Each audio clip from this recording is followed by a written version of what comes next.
keharaman ihram atau keharaman sebab ihram. Artinya kalau sudah memakai pakaian ihram di mikot, ya, baik itu mikot makani maupun zamani, terlebih lagi tentunya udah diniati. Jadi walaupun udah pakai ihram, bahkan udah di mikot ya, zamaninya makaninya, tapi belum diniatin, belum berlaku. Gitu. Ini udah diniatin ya. Yaitu apakah itu ihram haji maupun ihram umroh ya. Nah, sebagaimana telah dijelaskan di dalam kitab ini bahwa keharaman ihram itu ada 10 ya. Alhamdulillah dari 1 sampai ke 2 udah. Nah, sekarang yang ketiganya. Wattalisu, dan yang ketiga tarjilu, ialah menyisir ayat tasrifus sya'ri, yakni menyisir rambut. Jadi yang ketiga keharaman ihram sebagai ihram ini baik laki-laki maupun perempuan itu nyisir rambut kepala. Tapi nanti dulu ya, sebelum di sini ada pendapat nih. Ada pendapat yang jelas kalau menurut kitab Fathul Bari itu termasuk keharaman, harus dihindarkan ya. Makanya bahkan lebih baiknya begitu, hati-hatian ya, supaya walaupun istilahnya di situ ada yang mengatakan hanya makruh aja, kan masih jelek juga gitu ya. Jadi baiknya pokoknya lagi rokok udah isi juga jangan, mau kumar mau kan. Makanya orang-orang Eropa ya, karena memang di Jabodetabek Eropa itu terutama ya, itu udah berakumar, bahkan anak-anak pada udah besar. Nah itu, tapi kalau yang demikian itu andahu telah menghitung almus kepadanya almusaniku pengarang kitab minal muharramati, termasuk daripada pada keharaman ihram itu. Jadi ini sekali lagi ini menurut pendapat kitab Fathul Bari ya, bahwa yang namanya nyisir rambut ketika ihram itu termasuk keharaman ihram. Tapi nah sini baru nih, lakin alladzi fisaril muhadzari, tapi menurut pendapat yang ada di kitab Syarah Muhadzab anahu, bahwa yang namanya menyisir rambut makruh, itu hanya makruh. Tapi kalau pendapat yang ada di kitab Syarah Muhadzab ini, kitab Syarah Muhadzab itu karangan Imam Nawawi ya, ulama tahun 676 Hijriah, yang jumlah kitab. Jadi satu kitab itu gede ya, pendek, dan sampai 20 bab 27 bahkan sampai 32 jilid ya. Sajilid itu tebal-tebal, mungkin kalau mau disusun itu masih lebih tinggi kitab daripada kita. Dari Imam Nawawi ya. Jadi makruh. Nah, di sini ada beberapa kan ya. Kata pendapat musannif pengarang kitab Fathul Bari ini keharaman ihram, berarti jangan dikerjakan. Tapi kalau menurut pendapat Imam Nawawi ini hanya makruh aja. Nah, ini mana yang kuat nih? Nah, karena dalam usul fikih biasa gitu ya. Jadi suatu masalah kalau memang itu enggak dikaidin, enggak diistidrak, enggak disusul dengan lakin, itu yang sebelumnya yang kuat. Tapi karena ini masalahnya beda lakin, maka kesimpulannya yang kuatnya nih ini hanya makruh gitu ya, enggak nyampe haram. Tapi kan makruh juga kan jelek sih ya. Baiknya mah tetap tindakan ketika ihram itu jangan nyisir. Wadahlah begitu juga makruh kusari ngegaruk-garuk kepala, ngegaruk-garuk rambut, dilubri dengan kuku. Nah, ternyata bukan pakai sisir aja, dia masuk pakai kuku juga tuh ya. Pakai, iya.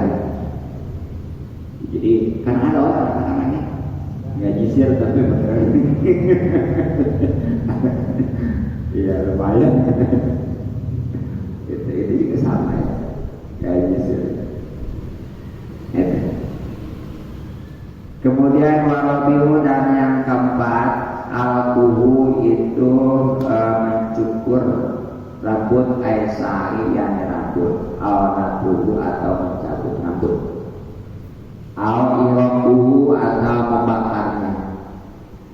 Jadi yang keempat nih yang termasuk kalangan ihram itu adalah ngukur, jelas saya, kecuali kalau kata halo karena itu niatnya itu jadi rukun ya. Kalau tahu mah ini mah belum beres rangkaian pelaksanaan umroh ataupun haji, dia ya jelas masih pakai pakaian ihram dan udah niat pastinya dia nyukur itu kan.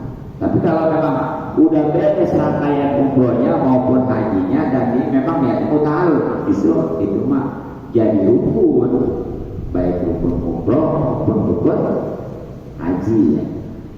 Jadi nyukur termasuk nyabut. Kalau nyukur mungkin dipotong deh pakai gunting. Kalau nyabut jadi cabut atau dibakar. Ya walaupun kan kalau dibakar mungkin banyak mereka akar gitu ya. Ya sama tadi nyukur juga nyampe akar. Kalau dicabut mah pasti nyampe akar. Nah maksudnya apa nih? Wal muradu dan yang dimaksudkan izalatuhu itu menghilangkan rambut biari torikin dengan cara jalan gimana aja karena adanya walau tasya walaupun itu lupa. Jadi maksudnya adalah pokoknya mas setiap yang endingnya menghilangkan rambut dengan cara apapun ya itu termasuk keharaman ihram. Bahkan walaupun lupa kita baca. Kalau kita puasa mah lupa nggak baca ya. Kalau ini mah walaupun lupa tetap ada. Makanya benar-benar kita kudu kontrol, kudu benar-benar ya. Jangan sampai kita lalai lupa. Sebab di sini walaupun lupa juga tetap itu hukumnya masih haram. Nah itu yang keempat. Kemudian wal qamisu dan yang kalimat taklimul azbari itu memotong kuku-kuku aizalatiha atau aizalatuha, yakni menghilangkan kuku min yadin baik dari tangan auriklin ataupun kaki bitaklimin baik dengan cara dipotong algoeri ataupun lainnya. Jadi yang kalimat yang termasuk keharaman ihram yang harus dihindarkan itu adalah motong kuku-kuku, yakni menghilangkannya, baik itu kuku tangan maupun kuku kaki. Nah cara menghilangkannya baik dengan cara dipotong maupun lainnya, ya mungkin apa dicabut sakit, ya digigit begitu. Digigit ya.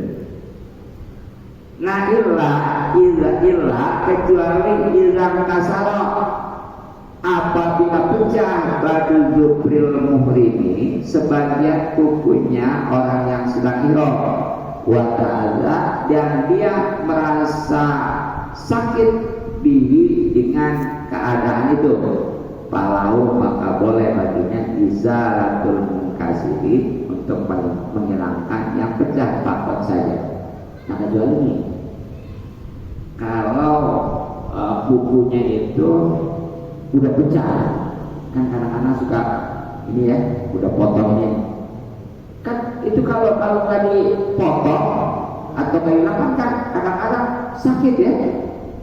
Iya, pokoknya nih buku yang 5 ini ada satu nih yang mau potong itu ya. Itu kalau nggak dihilangkan, kalau nggak dipotong sakit. Nah boleh tuh, tapi itu aja yang potongnya itu, yang pecah aja. Yang lain tetap boleh. Hanya yang pecahnya gitu.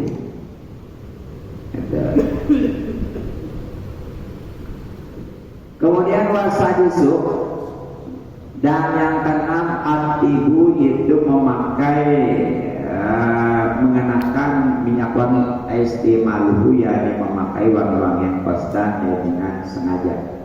Bimayaksidu dengan hal yang memang bermaksud dia minggu dari perkara itu raihata tibi akan aroma minyak wangi nahwa miskin seperti minyak misik wa kaburin dan minyak kapur atau kapur ya pisaubihi baik pisaubi pada bajunya di ayat sikohu ya tentunya dengan cara menempelkan ia kepada baju itu bihi dengan minyak ala wajib atas cara wajah di sini bukan buka ya, tapi dengan cara al-mutadi baik yang biasa istimali ya dalam penggunaannya wa fi badanihi dan pada badannya zahiri di luarnya au batini ataupun dalamnya ka'akil tibi seperti dia memakai minyak wangi. Jadi yang keenam yang termasuk keharaman ihram itu menggunakan minyak wangi ya tentunya dimaksud di sini artinya memang sengaja yaitu supaya wangi ya pakai minyak wangi yaitu bahkan bukan minyak wangi apa aja yang sifatnya wangi ya, termasuk kapur tuh makanya ya dari sini sebenarnya kesimpulannya kita pakai sabun dulu kalau mandi lagi ihram ya nggak boleh sebenarnya, tapi dalam kemenangan itu boleh pakai sabun lagi ihram mandi bagaimana di sini tuh walaupun bukan minyak wangi kalau memang itu sifatnya wangi ya, dan termasuk supaya wangi nggak boleh dulu. Makanya kita menanti kalau itu walaupun itu juga kemenangan mandi kan udah yang istilahnya kita pakai sabun mandinya wayanya aja tuh kalau masalah mah kalau di ihram memang nggak terlalu lama ihram enggak kalau umroh mah ya umroh kan begitu di kapalnya kalau udah di Mekah dia ngambil mikotnya di kaki berjalan paling ada 20 menit pagi takriban iya 25 nusa kurang lebih ya iya masuk ke haram tawa habis sholat berkeliling sa'i 7 balik kemudian tahan juga jadi nggak lama tapi kalau haji dia mulai dari Makkah mikot ya udah pakai ihram udah niat dikirim kepada Ka'bah tanggal 8 ya tanggal 8 nah yang jelas untuk tanggal 9 full di pada Ka'bah kan mandi kan ya nah nanti tuh malam Idul Adha baru dia dikirim ke Muzdalifah kemudian Mina untuk jumlah Aqabah sekaligus tahlul awal gitu ya baru terlepas ihram dan itu sebagian baru sebagian karat ihram yang itu istilahnya hilang ya sebagian lagi nanti ada sebab nanti ada istilah tahlul awal ada tahlul sani gitu ya jadi kalau tahlul awal mah di macam ini nanti hilang ini tapi nanti kalau belum tahlul sani mah nanti ada lagi seperti dia umpamanya hubungan suami istri belum boleh kalau belum tahlul sani ya tahlul sani mah nanti kalau udah tawaf di Mado ya baru ya. Nah ya itu. Jadi maksudnya adalah dia sengaja dia memang molesin lah minyak wangi itu dengan cara baik itu yang biasa ya biasa gitu. Nah baik itu juga pada badannya, jadi bukan hanya pada pakaian ya, termasuk badannya. Nah ini badannya bukan hanya luarnya, bahkan dalamnya ya begini supaya aromanya wangi, semuanya nih minyak wangi apa ya pakai. Berarti nih kalau bayi itu makan sepertinya apa tuh supaya wangi ya, nggak boleh ya, gitu.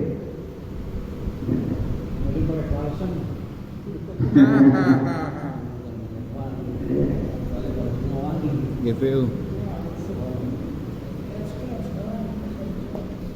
Wala dan tidak ada beda fi mustamalit tibi ya di dalam menggunakan wangi-wangian baina kauni baik antara karena rojulan itu laki-laki beratan ataupun rumah asma ataupun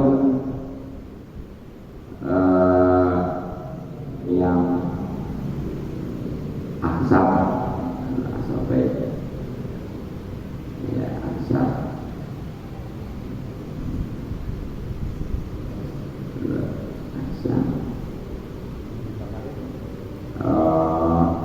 indra yang orang yang nggak punya ini yang ciuman apa namanya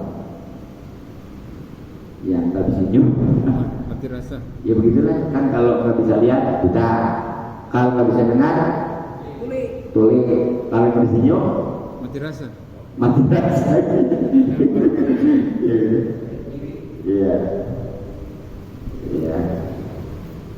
Nah, jadi karena Allah ataupun enggak ya.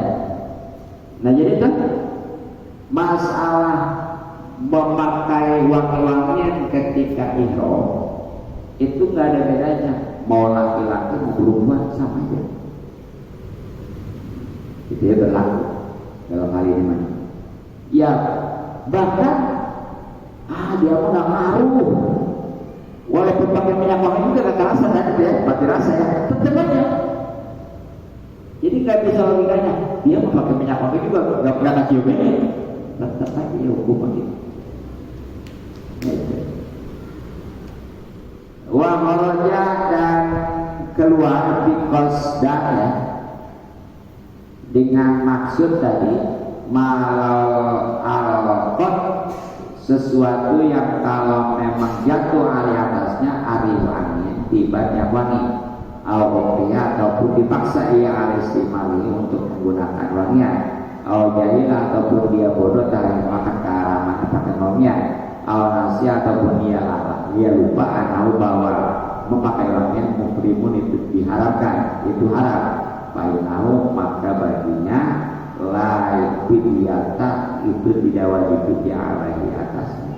Jadi tadi kan katanya arah juga kalau memang sengaja ya, ada unsur kesengajaan untuk memakai wangi-wangian. Nah sekarang bagaimana nih kalau ada unsur kesengajaan, baik itu memang tiba-tiba aja orang lagi nyemprot minyak wangi jatuh ke dia, kan nggak sengaja pakai itu ya, ataupun dia dipaksa, ayo pakai minyak wangi, tinggal ihram, biasanya pakai, kalau nggak tembak sampai aku, sari tak hebat, ya, dan serius ya. Jadi yang namanya paksaan itu benar-benar serius dan memang ya kele, kalau memang dipaksa yang mana kecil pak lawan aja itu ya. Jadi jangan bahasanya pura-pura dipaksa ya. Ataupun mungkin dia gagal nih, nggak tahu bahwa yang namanya pakai wangi ketika itu haram, bahkan atau lupa, dalam hal itu lupa nggak tahu nih, dia lupa. Nah bahwa itu diharamkan, maka itu mah nggak haram ya, makanya nggak wajib bayar fidyah gitu tuh, enak tuh mah.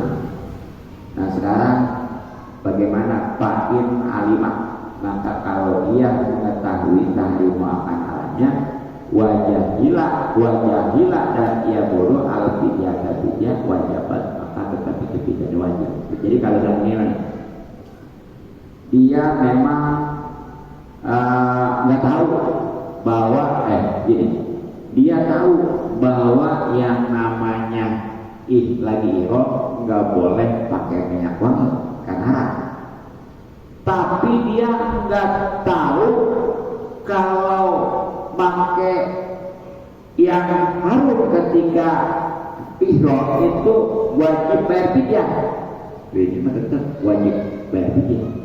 Sekali lagi nih, kalau ada orang ihram pakai minyak wangi, padahal dia itu tahu bahwa itu haram, tapi dia nggak tahu kalau ketika mengerjakan keharaman waktu ihram itu wajib bayar fidyah. Nggak tahu deh ya, tetap itu wajib bayar fidyah. Gitu, karena dasarnya dia udah tahu bahwa itu haram. Makanya nanti itu perhatikan nanti yang 10 perkara ini ketika ihram, baik itu nanti ihramnya umroh maupun haji ya, jangan sampai sebab berat ini pijahnya. Ya mungkin itu aja. Ya, dulu apa nanya dulu? Ya silakan. Yang nanya. Yang terkait dengan kajian ataupun luar apa? Ya.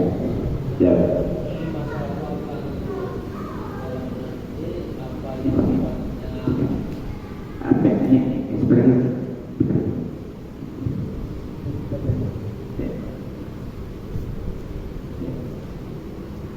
Assalamualaikum. Mau menanyakan tadi tentang apa yang wangi-wangian itu tadi, yang dalam hal ini wangi-wangian seperti apa khusus minyak atau dalam arti kan misalkan ada bedak Sabun. Biar pendek nih Betul. itu termasuk atau nggak pakai?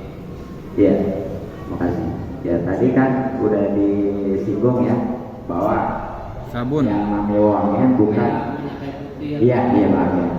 Jadi bukan dari minyak wangi aja, termasuk yang lainnya. Pokoknya yang sifat wangian ya, itu ya makanya di sini tadi seperti misik dan kapur kan minyak wangi. Jadi karena wangi itu tetap dibolehin. Jadi kesimpulannya mah, walaupun itu seperti minyak angin ya, ataupun umpamanya ya itu ya, kalau lagi ihram wah ini hindarkan gitu. Ya, kecuali mungkin nanti kalau dalam rangka pengobatan kali itu mungkin ada kebutuhan gitu ya, begitu ya. Setelah ini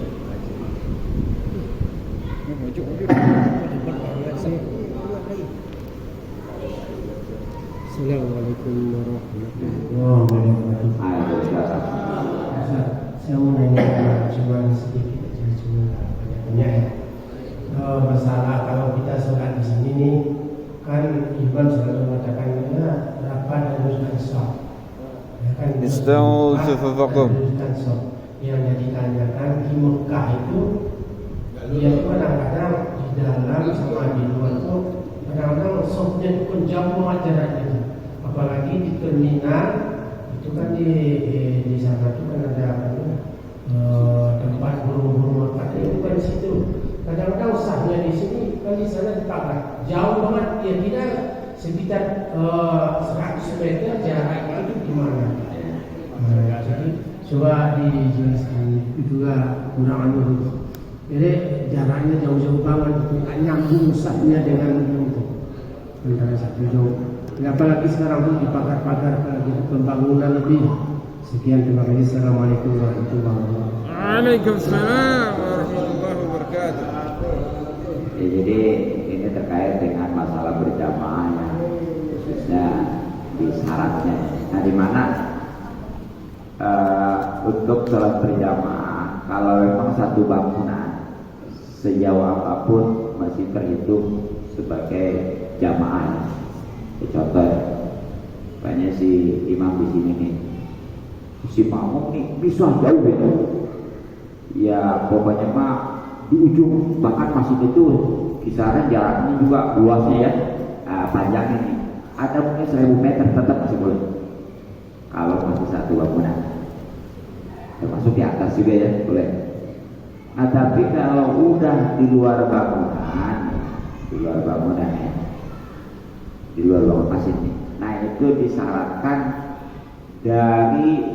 dari apa namanya ujung masjid ke itu kurang lebih kalau 300 asta berarti 150 meter ya, karena saat asanya itu setengah meter. Iya. Jadi jangan lebih daripada 300 asta. Tuh, makanya kalau memang kondisinya seperti itu udah nggak usah berjamaah gitu ya. Kalau memang nggak nyambung itu nggak nyambung, dan itu jaraknya lebih daripada 150 meter, itu udah mendingan dia bisa aja ataupun bikin lagi barisan, bikin lagi perjalanan di sini ya.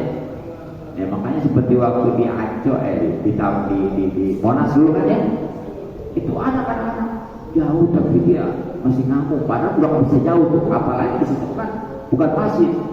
Udah mestinya bikin lagi aja daripada dia itu ke sana nggak memenuhi syarat dan itu nanti jamaahnya nggak sah, bisa jadi sholatnya nggak sah. Jadi masih mendingan dia itu bisa bikin lagi jamaah atau dia sholat sendiri, itu aja baik. Daripada dia hidup nggak mau disyarat, ntar bukan aja jamaahnya nggak sah, bisa jadi sholatnya nggak sah. Gitu. Emang apalagi ketika misalnya ada kadang-kadang kan yang sholat di hotel Hilton gitu ya Pak ya. Kadang-kadang tuh di sebelah sana, apalagi hari Jumat ya. Kan hari Jumat mah kalau di Mekah itu kita jam 10 aja udah nggak bisa masuk arah Ispananya kalau dari itu ya udah di stop mobil itu. Makanya ya kadang-kadang udah jarang lah kalau datangnya di atas jam 10 udah nggak bisa masuk ke masjid. Jumat kita masih dari kena bolos sendirinya kembali ke rumah. Udah azan masih berdagang. Ya.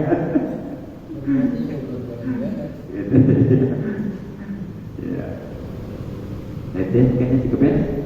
Ya, itu dulu. Mudah-mudahan manfaat. Mohon maaf subhanallahi wa bihamdihi. Assalamualaikum warahmatullahi wabarakatuh. Waalaikumsalam warahmatullahi wabarakatuh. Bismillahirrahmanirrahim. Allahumma inna nas'aluka ma'rifatan fadhili hajatan wa nas'aluka alamin. Allahumma anzil maqasidana fi dinina wal akhirati wa qul khairu wa na'tina bi hasanah wa la tasna'u min adzaban nar wa sallallahu alaihi wa sallam. Kabul.